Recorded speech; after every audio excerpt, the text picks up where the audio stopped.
Assalamualaikum warahmatullahi wabarakatuh.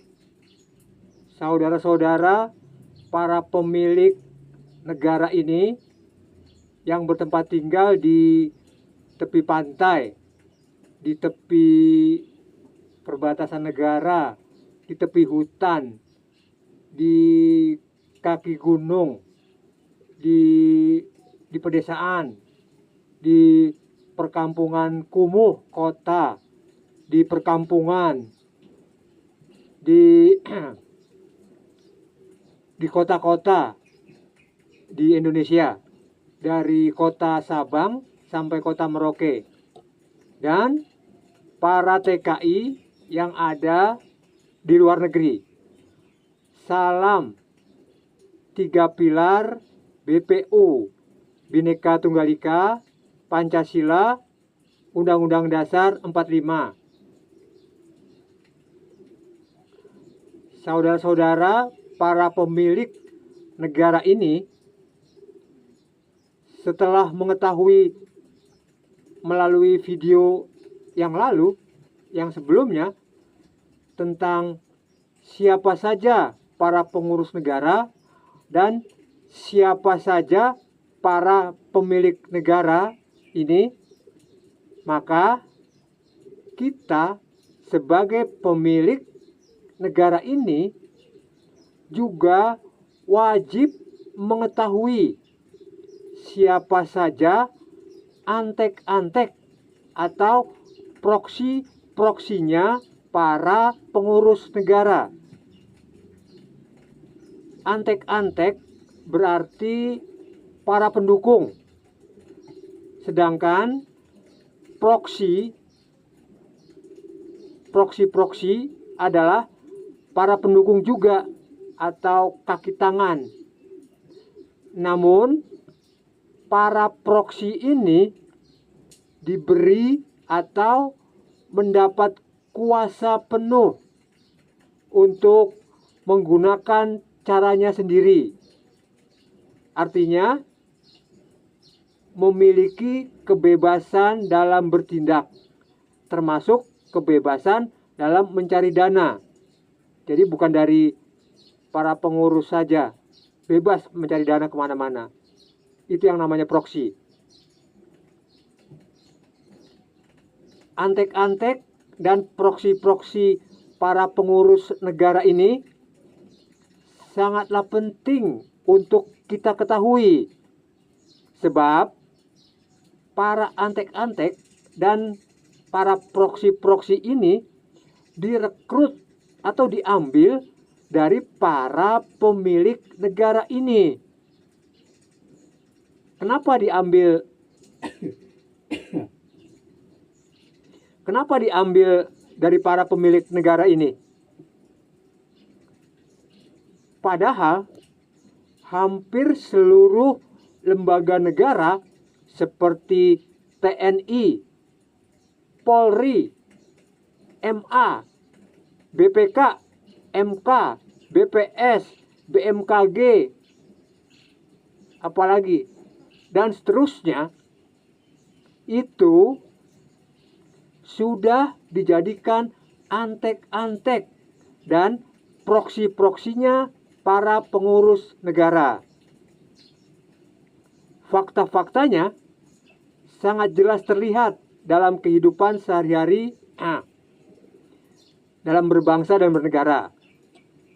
Setiap muncul suatu permasalahan, maka di belakangnya selalu ada lembaga-lembaga negara tersebut. Kita menyebutnya oknum.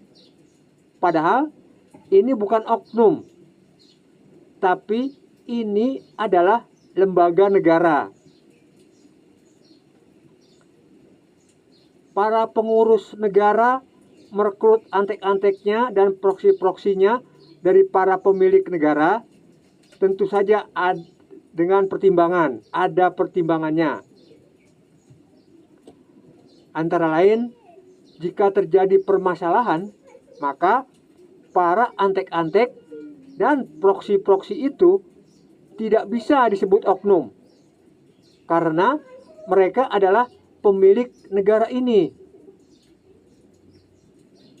Juga dengan diambil dari para pemilik negara, maka setiap kebijakan, keputusan, peraturan, dan seterusnya selalu didukung dan dianggap untuk kepentingan para pemilik negara ini. Juga pertimbangannya merekut dari para pemilik negara, para pengurus negara ini menganggap bahwa para pemilik negara ini tidak memiliki persatuan di antara mereka. Dan mereka sebagai pemilik negara ini kurang begitu menyadarinya. Mereka hanya mengetahui bahwa mereka adalah rakyat dan para pengurus negara adalah pemimpinnya.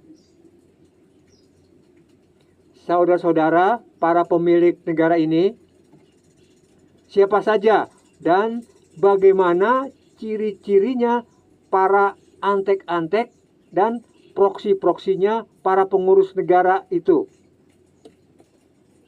Kita sebagai pemilik negara ini wajib tahu siapa saja dan bagaimana ciri-cirinya mereka itu, agar jika terjadi perselisihan atau konflik adu mulut atau adu fisik dalam kehidupan berbangsa dan bernegara, maka kita memandang mereka selain sebagai pemilik negara ini, juga mereka adalah antek-antek dan proksi-proksinya para pengurus negara.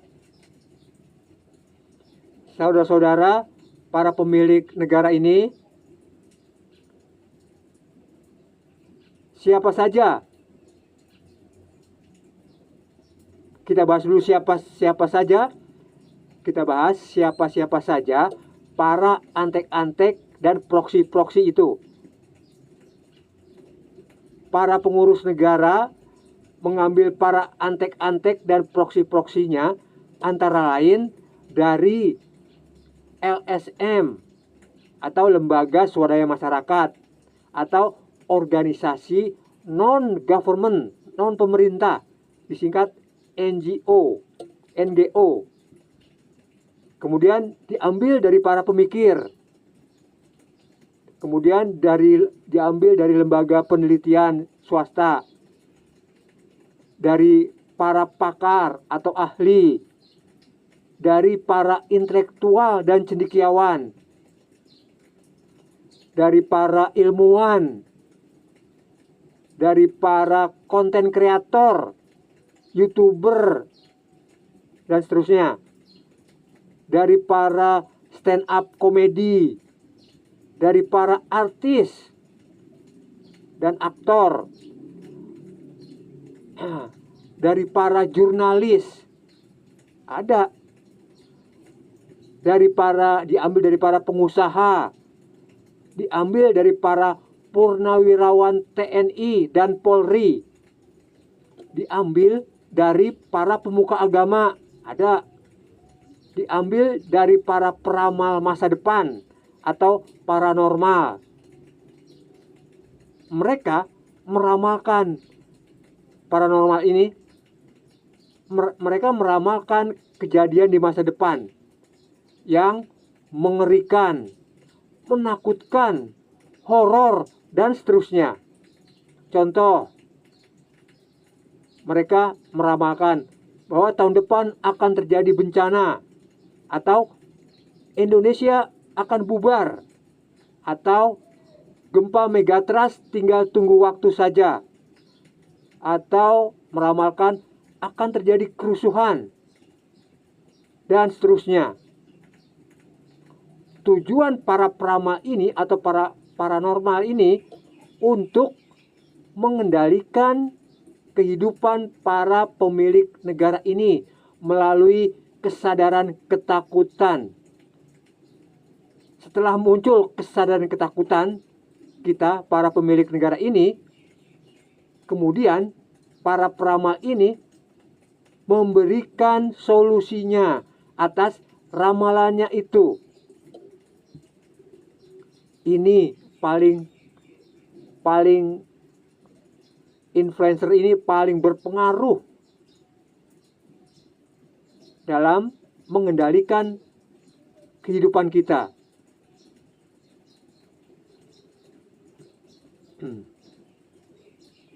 Kemudian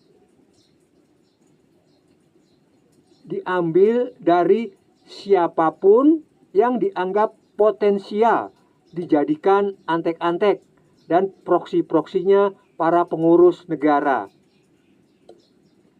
Dari semua nama-nama yang tersebut tadi, apakah mereka antek-antek dan proksi-proksinya para pengurus negara apa bukan, akan terlihat dari cara berpikirnya ketika menyampaikan opininya di publik. Saudara-saudara, para pemilik negara ini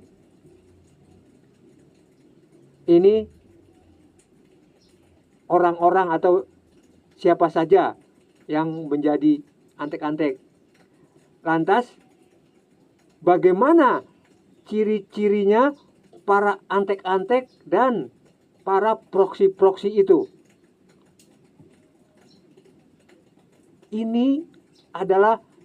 Ciri-ciri ini adalah hal yang paling penting untuk dipahami oleh kita, para pemilik negara ini.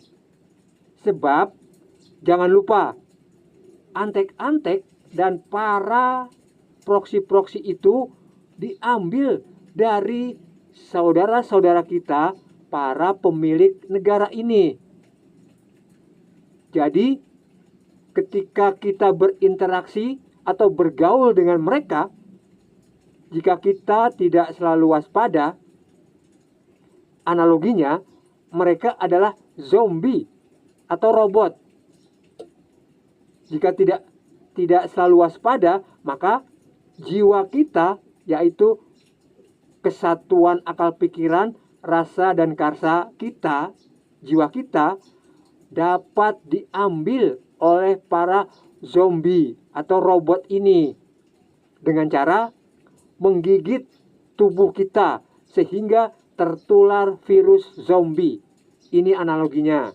Bukan berarti mereka menggigit. Dalam zombie-zombie memang seperti itu, menggigit kemudian virus itu menular. Jadilah zombie.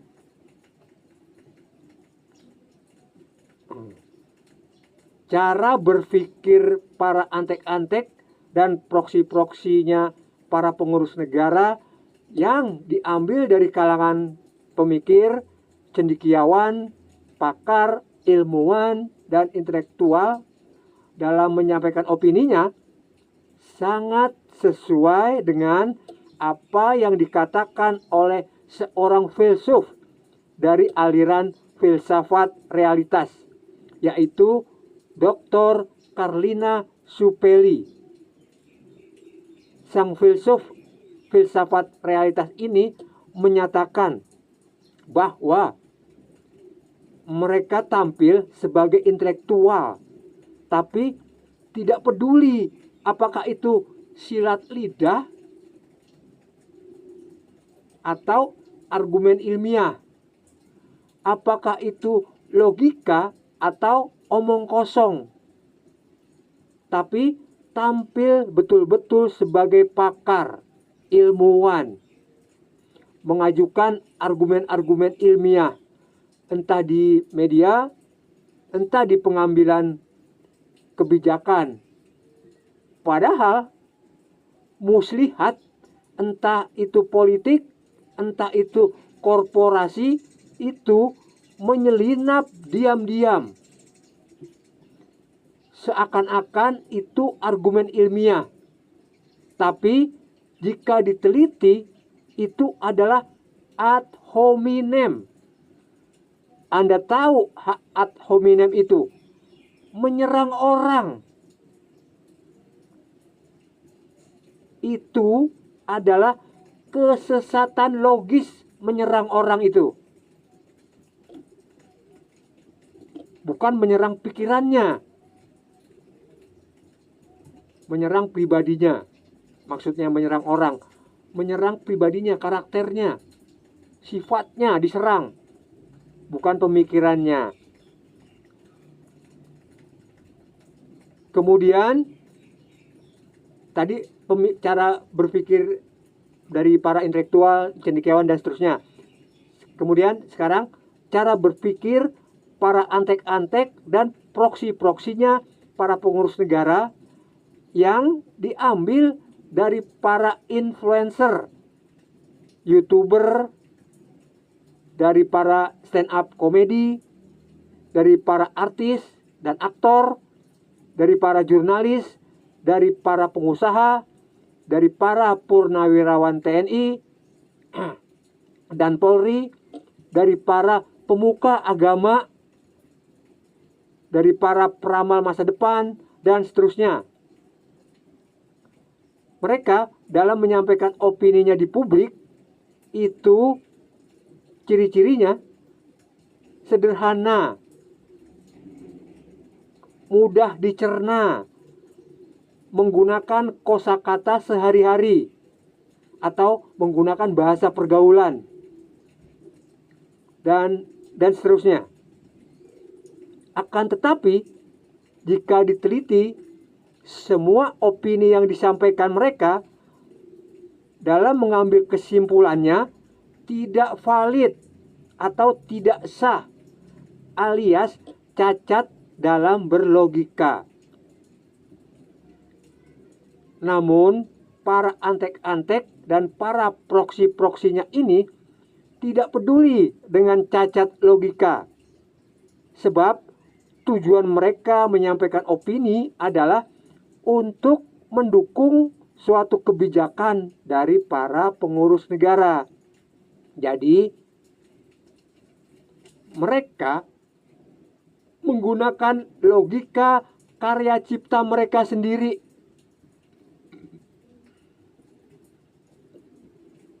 Saudara-saudara, para pemilik negara ini, inilah para antek-antek dan para proksi-proksinya para pengurus negara yang direkrut atau diambil dari para pemilik negara kita, dari para pemilik negara ini.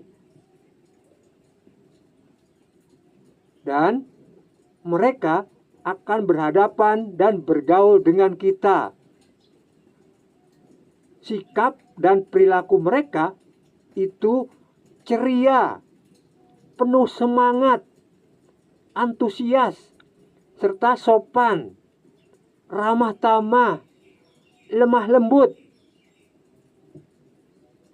Kenapa mereka seperti itu dalam bersikap dan berperilaku, lemah lembut dan seterusnya itu? Sebab mereka sedang menggunakan pemikiran filsafat utilitarisme. Menurut paham filsafat utilitarisme, semua sikap sopan, ramah tamah, lemah lembut hanyalah sebagai alat belaka atau topeng saja untuk mencapai hasil yang baik bagi mereka. Segala cara boleh ditempuh untuk mencapai tujuan. Bahkan tipu muslihat pun, asal dapat menghasilkan apa yang dikehendakinya, adalah sah, baik, benar, dan sopan. Kaum utilitarisme akan berusaha dengan segala cara untuk mencapai kenikmatan hidup. Yang menjadi pertanyaan adalah, apakah para antek-antek dan para proksi-proksinya, para pengurus negara kita pada tidak tahu bahwa mereka adalah para pemilik negara ini? Apakah mereka tidak tahu bahwa para pengurus negara itu hanyalah para pengelola kekayaan negara kita? Apakah mereka tidak tahu sebagai pemilik negara ini, maka mereka harus membela barang miliknya, yaitu negara, bukan membela yang lain. Apakah mereka pada tahu?